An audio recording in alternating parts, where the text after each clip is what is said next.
Happy 4th of July, Lamar. Time for a 4th of July showdown. Yes, it is. We decided that we are going to compare four movies. These movies are as American as Beyonce, Tom Cruise, Samuel Jackson, and Nick Nolte.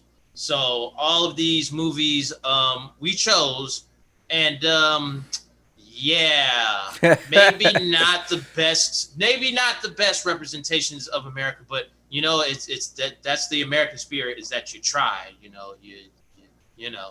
do your best. Yeah, I guess.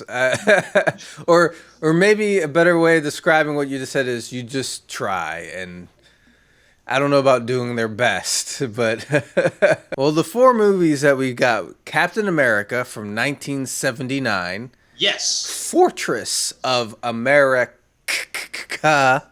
from Trauma Films, Yes. Battle of Los Angeles from Asylum Films, and Yes. America Has Fallen, which also has a second name. It's also known as Fear Rising or something like that. Oh boy. And what are the categories that we're going to judge these movies by? For this 4th of July showdown, we're going by story, we're going by action, we're going by conspiracy, patriotism, and you know what? We're going to throw this one in there because we have to talk about this. Villain. The villains. Yeah, because America always has villains. Well, category number one. Which movie has the best story? The best story. Oh, man. This is a tough one. Well, Captain America, let me just say this. They completely abandoned the story that we know of Captain America. What are you talking about, Joe? It's not like it's based off a comic book or anything, but go ahead. In this movie, basically, he's the son of a scientist that discovered almost like a super power thing, but it can possibly kill you if you take it. It's called Flag. Yeah. And in the worst way, they want him to take it for some reason. They're like, well, your dad invented it, so we really want you to take it. And, yeah. Ultimately, he has to end up taking it because he gets into an accident. And they're like, well, he's going to die anyway, so we might as well inject him with it to see how it goes. And that's how he turns into Captain America to fight the bad guys. So that's that. Tell us about Fortress of America, Lamar. That's the one that... Just take it easy, Joe. Take it easy. I'm gonna get through this. So we're gonna do a little backstory because this is a trauma movie. Yeah.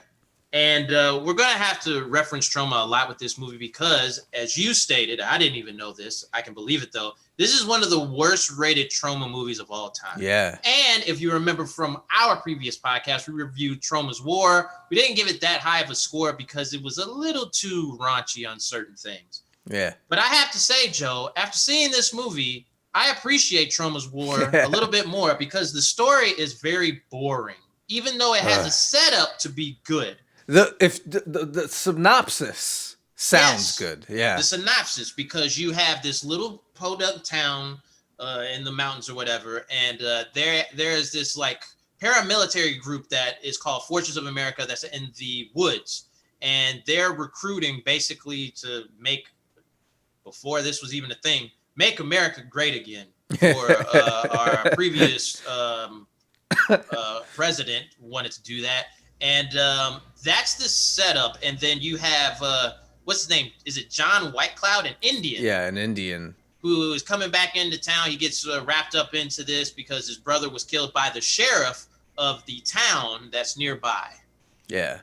Here's the problem, though, Joe. None of that really merges in this.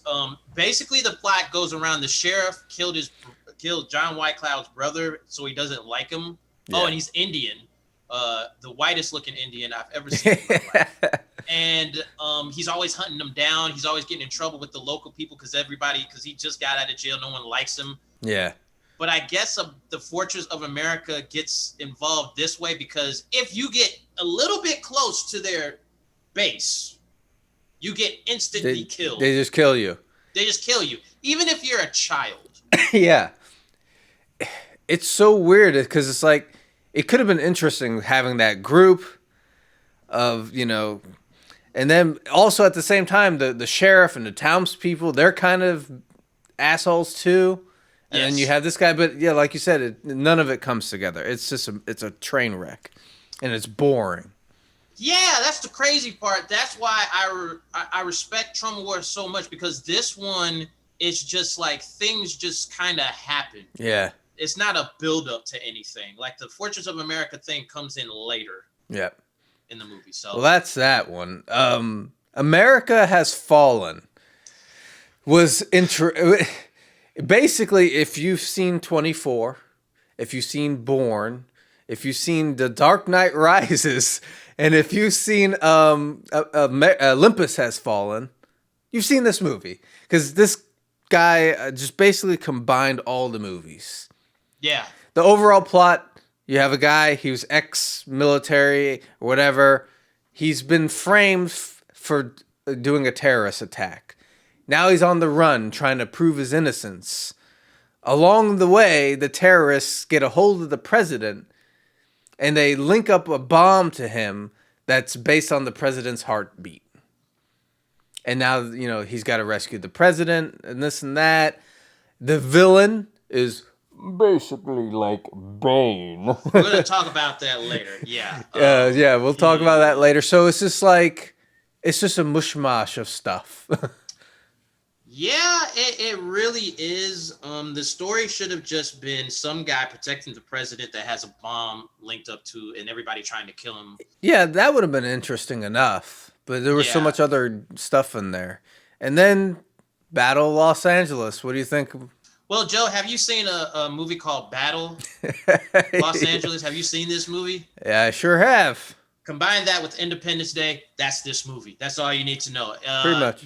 Yeah, but World War II gets involved in this movie. Yeah, there's a time shift, time travel element to it. Never really explained either. Joe. No, Yeah. but that made it somewhat interesting because a pilot or whatever from another time period comes to the present day during the Alien War, Mm-hmm. and he's like, yeah, I know what's going on and stuff. So it seemed like it was like a little interesting element that they added to it, but like you said, never really explained and kind of abandoned at some point. So Yeah. That's it for that one. which one's the best? I'm going to be biased through this whole thing because I feel like this movie is a B movie so bad it's good. I'm going with Battle of Los Angeles. Okay. This movie at least kept my attention Okay. because we're going to talk about the action and conspiracy and everything like that later. But by golly, when you compare it to these other movies, I'm just like, there was too much of either they were too much of a slog, they abandoned a good premise, Yeah. or it should have been a TV show. So I'm going with Battle of Los Angeles. Huh. That's me.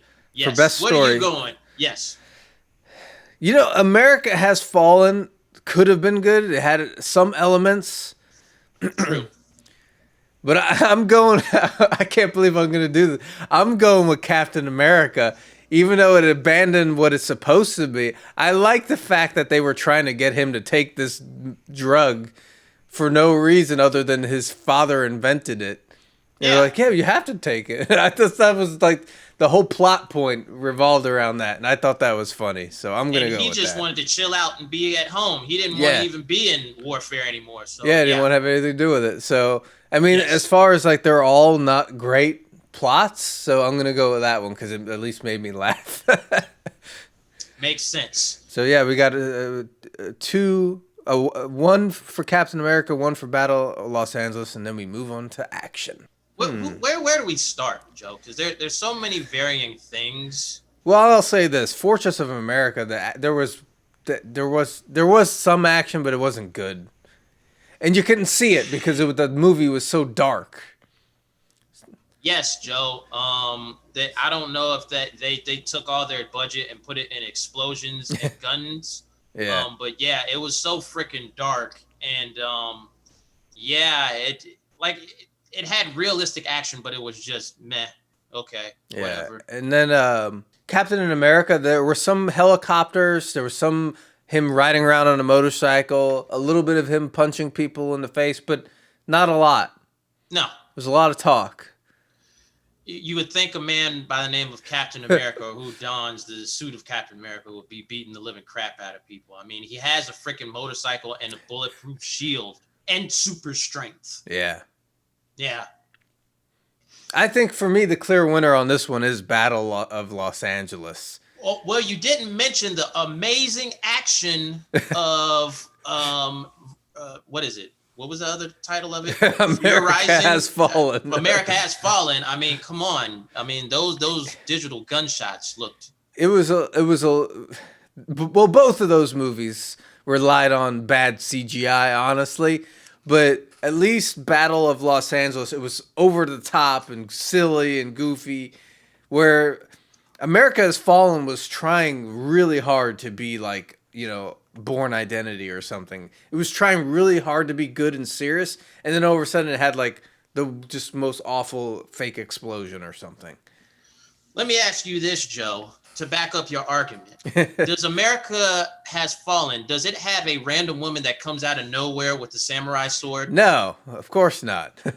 Does it have a random old man that shoots at flying saucers with a revolver that talks like he's from a World War II movie? Does it have a magical sphere that goes through people's bodies, Joe? No. That's my vote. Yeah. It's for Battle of Los Angeles. I agree. Yeah. Yes. So 2 points for that.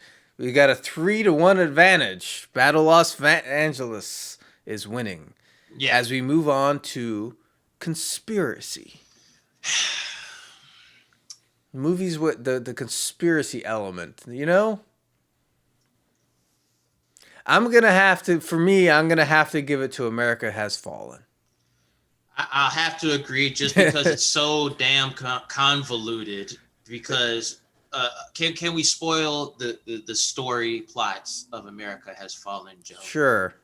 Boy, oh boy. So the main character, he actually was a soldier who switched to the side of working for Osama bin Laden, but then he switched back and gave information about Osama bin Laden that led to Osama bin Laden get killed.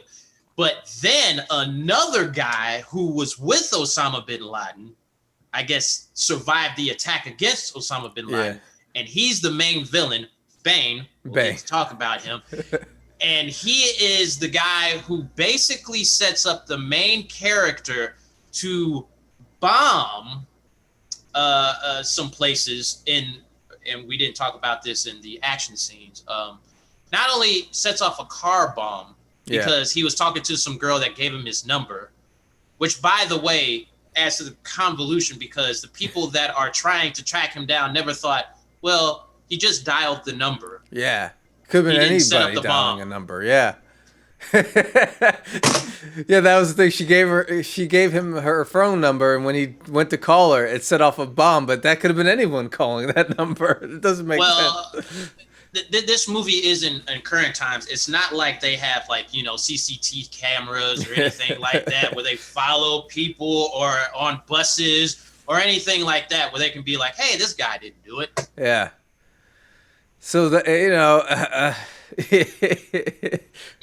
It is convoluted, but out of all the movies, it's trying to do that thing where there's lots of conspiracy and there's stuff. And it seems like of all the movies, it does have trying to make some kind of message with terrorism and the U.S. involvement in foreign policies and Osama bin Laden. It's trying to do something. How dare you not mention Captain America, where he's falling into his father's footsteps of donning the suit of Captain America and going after the big bosses and stuff. So, yeah, I guess that's it. I mean, what could you say? 2 points. Yeah. So, America Has Fallen, 2 points. Yeah. Battle of Los Angeles, 3. Captain America, 1. We move to the next category, patriotism. That's interesting. I mean, Captain America, he is like the good American guy, I guess. Yeah. Um, kind of. uh, Go ahead, because yeah. and then you have Fortress of America, which basically has no patriotism at all. Yeah, Captain America. But see, that's the thing with Captain America. He didn't want to do it. Yeah. And they pretty much just went against his human rights of taking a drug so they could just save his life, I guess. And that's how he becomes Captain America. So he's the character is patriotic, but there isn't like a patriotic feel to the movie. No, not at all. America's Has Fallen. I couldn't grasp what the message, if it was trying to be anti-patriotic. I wasn't sure what they were trying to say with this movie. Because the movie opens up with a whole big thing about how America is bad and all the bad stuff that happens in the name of democracy and stuff like that. But then throughout the movie, whenever they're trying to catch him, he's always like, I'm an American. So yeah, I don't know. I'm going to have to give it to Battle of Los Angeles because it would just really? It just had that feel like we're fighting against the aliens, I guess, like Independence Day. They did have a diverse cast, Joe. They did. Because Kel Mitchell from All That, he is the main leader. And the what was her name? Nia the Peoples. Latin chick. She was the one with the sword, and then the other chick. I don't know if she was Asian or Hispanic. Yeah. She was an actual pilot, female pilot. Yep. There you go. Yeah. Good cast of characters. Yes. Diverse cast. Yeah. All right. So 5 points for Battle Los Angeles, 2 points for America Has Fallen, 1 point for Captain America. Final category, the villains. I think this category is just a shit on one movie in particular. I don't know if people have caught on. So America Has Fallen basically ripped off Bane from Dark Knight Rises. He's Bane. The character is Bane. He literally is wearing a mask. Yeah. He literally sounds like Bane. And then it's like, I was like, dude, I was like, what are you doing? Like, they didn't even need that character, really. They could have just been a ragtag group of terrorists or whatever. But if you needed a leader, you didn't need Bane, Bane-like character as your leader. Because I agree with everything you said. There's no point to him. No. And then he's exposed as a fraud later, so you really didn't need him at all. That was awful. Captain America, the villains were just bland. It was just like businessmen making a bomb, basically. Yeah, that's all they were doing, making a bomb. Bland. The villains... I'm going to vote for Fortress of America for the villains on this one. So much potential there. There was a lot of potential unfulfilled, but out of all the villains of these movies, at least they were batshit crazy. I've been biased this whole time, but I'll give it to Fortress of America because they reminded me of Trauma War. Like they were just batshit crazy, but they didn't fulfill it because the story doesn't back them up. Yeah, but they were just this crazy military group, like a militia of some kind. And like you said, they were killing children on the beach just because, kill people in the woods just because. Then they would even kill each other just because. They did. I forgot about that part. So the whole thing didn't make sense. But I would say the villains at least were colorful in this thing. You know, they had something to them. Yes, they did. Because the villain in Battle Los Angeles was just aliens. But you didn't really get a lot of depth or insight onto them. So it was just kind of Yeah. So that's it. So that's all the categories. Well, we have a clear winner. Battle of Los Angeles did win with 5 points. 2 points for Fortress of America. 1 point for Captain America. 2 points for America Has Fallen. Battle of Los Angeles, greatest movie ever made. I mean, it just kept my interest. I didn't know what was happening next. The bad CGI just made me laugh. Toy I, guns for oh weapons, God. basically. They painted toy guns for their weapons in this movie, Oh props. man. Yeah, Yeah. it was fun at least. It was a two. It was so bad it's good. I'm gonna Yeah. say that. That's one of the so bad it's good. Okay. Yes. Yeah. Well, there you go. 4th of July Showdown. Battle of Los Angeles is the winner. Peace. Deuces.